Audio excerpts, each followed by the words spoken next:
Edwin Edwards rose out of relative obscurity to become one of the most powerful governors Louisiana has ever seen. There's no doubt that Edwin Edwards is the political heir to Huey Long, and he had those just amazing political skills that he could see around corners. He would know what you were thinking before you knew what you were thinking. Times-Picayune advocate, political reporter Tyler Bridges covered Edwin Edwards for decades.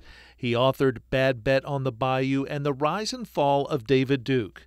Bridges watched closely as Edwards outfoxed the former Klan wizard in the 1992 governor's race. Where he said when Duke was out goose-stepping in his Nazi uniform, Edwin Edwards was in his National Guard outfit handing out supplies to hurricane victims. Former Gannett reporter John Hill came to appreciate Edwards' political savvy early on when the Crowley lawyer first ran for governor back in 1970. I was the only political reporter in Louisiana.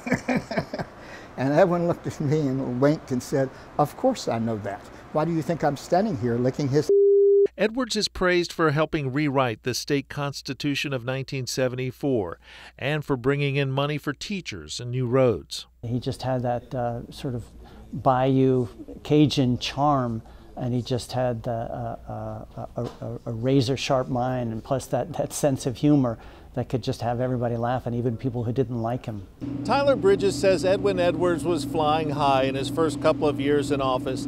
Then the state hit an oil slump and things got much trickier. Louisiana was hit by the oil bust, which was a disaster for this energy-dependent state. Then the legal problems began with Koreagate, where Edwards' first wife Elaine was caught taking $10,000 from Korean businessman Tongsun Park. He defended it by saying, "We are not ordinary people. We do not do ordinary things. Our friends do really big gifts for us." The feds prosecuted Edwards twice. He was acquitted in the mid-'80s in a hospital permit corruption case, but he was convicted in 2000 in a riverboat gambling corruption case, which sent him to federal prison near Fort Worth. I would describe him as a delightful rogue. He entertained us while he did his shenanigans unseen in the background.